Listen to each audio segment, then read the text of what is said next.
Voltamos com a notícia de frente desta quarta-feira, dia 15, agora 6 horas 36 minutos, 22 graus. Em Cuiabá, a Câmara de Vereadores ainda não decidiu o que vai fazer a respeito da CPI, sobre a CPI do Paletó, que pede o afastamento e investigação do prefeito Emanuel Pinheiro. Os parlamentares terão que decidir outra polêmica, pedir investigação sobre a falta de leitos de UTIs para pacientes com Covid e também ações e recursos públicos usados no combate ao coronavírus. Ou seja, os vereadores querem criação de mais 2 CPIs. Vamos conferir na matéria do Antônio Carlos Silva. Na sexta-feira, dia 10, a CPI do Paletó concluiu os trabalhos aqui na Câmara.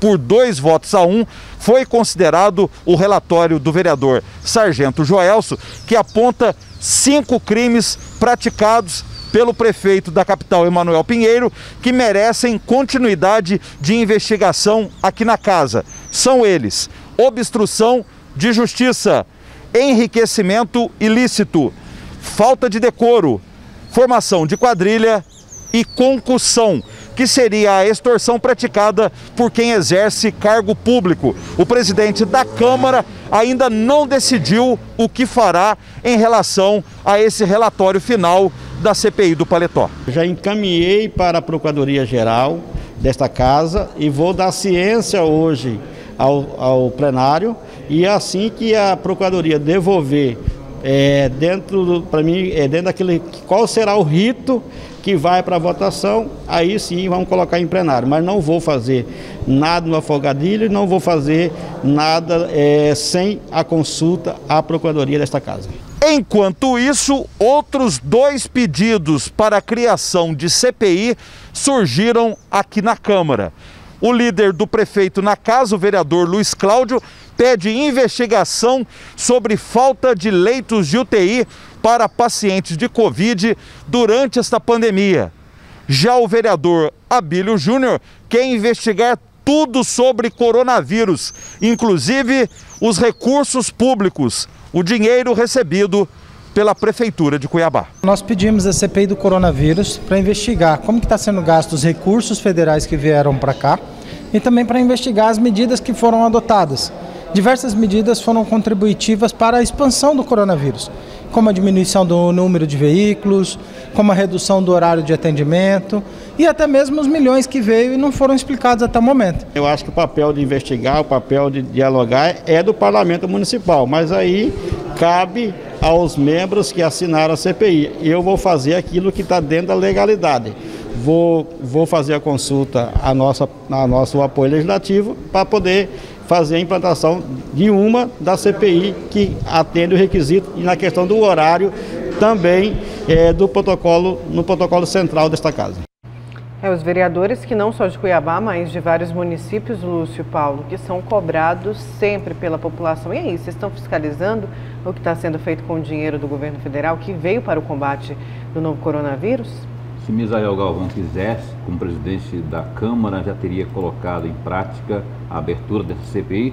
Aliás, não só da CPI, da comissão especial que foi sugerida lá atrás e que a mesa diretora não moveu, leia-se presidente da Câmara, não moveu uma palha para que essa comissão fosse instalada, com a simples alegação de que, já é papel do vereador fiscalizar. Então, para que criar uma comissão específica para essa questão da Covid aí? O que, evidentemente, que não faz o maior sentido uma alegação dessa, porque é um fato excepcional. É muito dinheiro que está vindo. E aí a CPI, ela, para entrar em prática, vai ter que contar com a boa vontade também da mesa diretora, e especialmente do presidente da Câmara. E o fato, Paulo, só para reforçar aqui, é que a Câmara não tem interesse em fiscalizar, não é isso?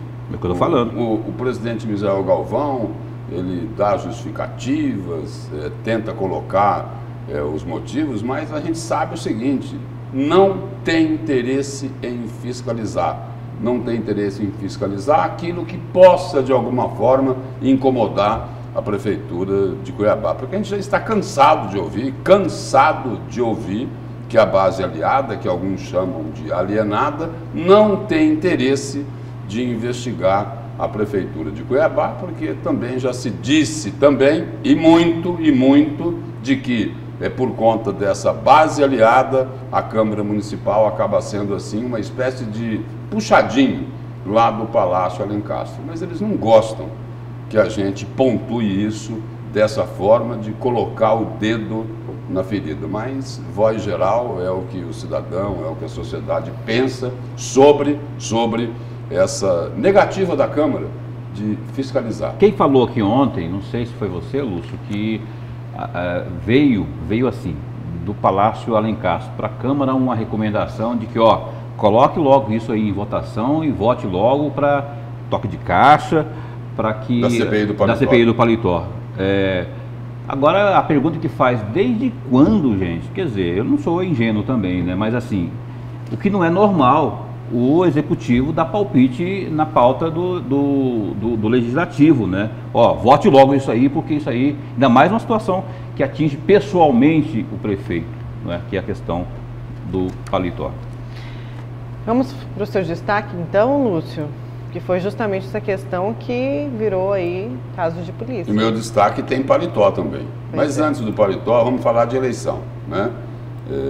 São dois aspectos aqui no meu destaque, mas um é bem ligado ao outro.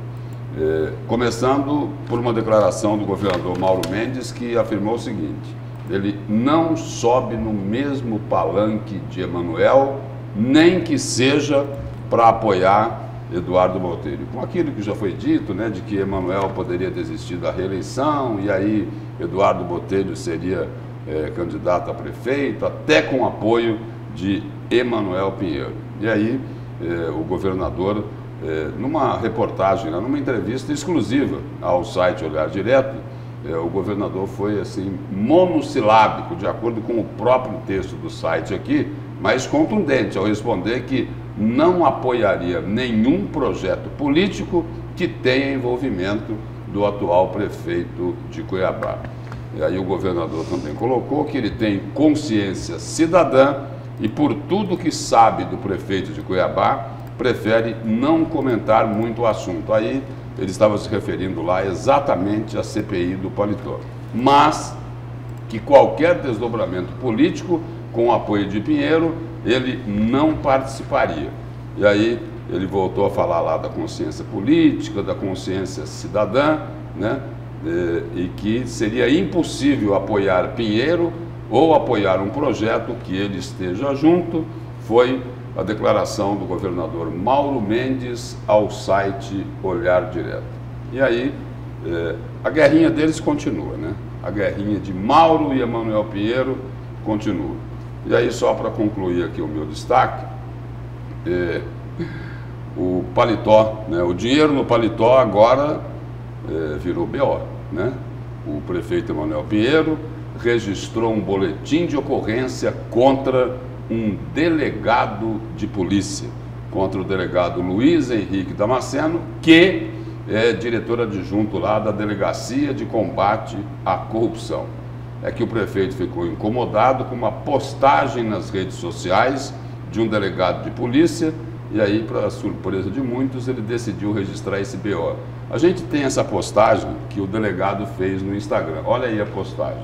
E aí eu vou explicar aqui, né?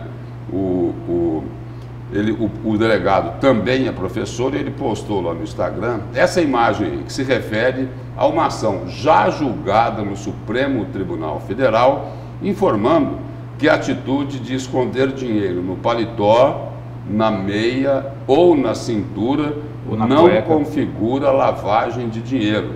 Na postagem compartilhada, o delegado destacou apenas que é um julgamento importantíssimo para concursos, porque ele é professor, não é isso? E aí ele também conceituou lá no comentário dele que, abre aspas, lavagem requer uma conduta que não configure como mero pós-fato impunível. Essa foi a postagem do delegado. Não citou o nome do prefeito? Não citou o nome do prefeito, não se referiu a nenhum caso específico. Ali, essa é a postagem. Essa é a postagem aí direcionada a alunos que, porventura, possam fazer concursos aí nessa área do direito. Essa foi a postagem do delegado Luiz Henrique. E ele ainda fala ali embaixo, né? Não, é o que eu acabei de falar aqui agora. O que eu acabei de falar é o comentário que ele fez ali no rodapé ali, né? Dessa mensagem. Passou um recibão. E aí o seguinte, aí no boletim de ocorrência, o prefeito Emanuel Pinheiro disse que o delegado, olha só, associou a pessoa dele ao crime de lavagem de dinheiro. É porque apareceu aqui a imagem do paletó, mas lá onde aparece a imagem do paletó na publicação, está lá, paletó, meia e cintura, né?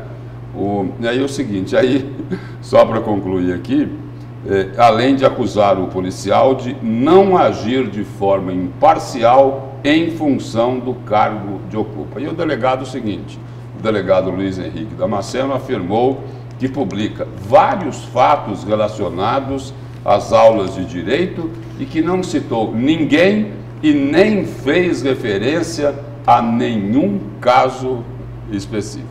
Parece que o paletó virou sobrenome de alguém? E aí é o seguinte, para entender melhor essa história, a gente só precisa relembrar aqui que isso daí é aquela denúncia de Silval Barbosa, né? A denúncia de Silval Barbosa, na delação premiada que ele fez, que ainda continua sem explicação convincente, porque as imagens lá do dinheiro no bolso do paletó são cenas deprimentes. Um exemplo aí, ó, essa CPI do paletó, que vem se arrastando há muito tempo, tentaram melar essa CPI de todas as formas e agora, pelas últimas informações, é que o seguinte, olha, vamos enterrar esse assunto, né? Derruba lá aquele relatório, arquiva isso, né? Para reprovar lá o relatório que colocou aí, como o repórter Antônio Carlos Silva reportou agora há pouco, tem pelo menos 4 ou 5 acusações contra o prefeito Emanuel Pinheiro. Agora fica só um questionamento, né? Por quê? Uma imagem tão genérica como essa que nós acabamos de mostrar aí da postagem do delegado, por que é que uma imagem tão genérica como essa, postada lá no Instagram, incomodou tanto o prefeito de Cuiabá, né? Essa é a pergunta, né? E aí o telespectador que está nos assistindo, ele pode perguntar assim, vestiu a carapuça? Essa pode ser a pergunta que o telespectador está fazendo, né? Passou o recibo? Passou o recibo? Né? Pois é. Mas é a guerrinha deles, né? A guerrinha de Mauro Mendes com Emanuel Pinheiro. Agora, que ficou estranho essa história do BO, ficou, né? Porque Demais. a postagem não fez referência ao nome de ninguém, né? Fez o seguinte, lá o delegado é da Delegacia de Combate à Corrupção e a imagem que ele postou aqui tinha um paletó e falava sobre lavagem de dinheiro. Pois é, e o nosso telespectador pergunta aqui, Lúcio, essa CPI da Covid vai ser igual a do paletó? Levar 3, 4 anos para resolver? Quer dizer, só faz de conta? Diz o Luiz da Lixeira. Esse é o sentimento do cidadão, né? Esse é o sentimento do cidadão, que todo o esforço é para que se transforme numa enorme pizza, não é isso? Todo o esforço é esse. Então, aí a pergunta... Se dependesse do vereador Toninho de Souza, já tinha sido arquivado lá na comissão parlamentar de inquérito. A pergunta foi para o Lúcio, mas eu vou só dar um pitacozinho aqui. Por exemplo, se houver realmente o afastamento do prefeito conforme pede aí a oposição, né? São 5 meses. Quanto tempo falta quanto tempo de mandato ainda tem o Emanuel Pinheiro? Não tem isso, não é? Não tem isso. Quer dizer, é uma coisa que vai enrolar, e para surtir efeito isso aí, amigo, muito bem depois de 2021, 2022, por aí. São por questões como essa que a Câmara Municipal de Cuiabá, enquanto instituição, sofre um desgaste tão grande e é tão desacreditada pela população, que um determinado momento lá atrás, bateu o carimbo. Casa dos horrores. Isso Pois aí, Paulo. Vamos então para mais um intervalo. Na volta a gente continua com a notícia de frente com destaque do Paulo Coelho.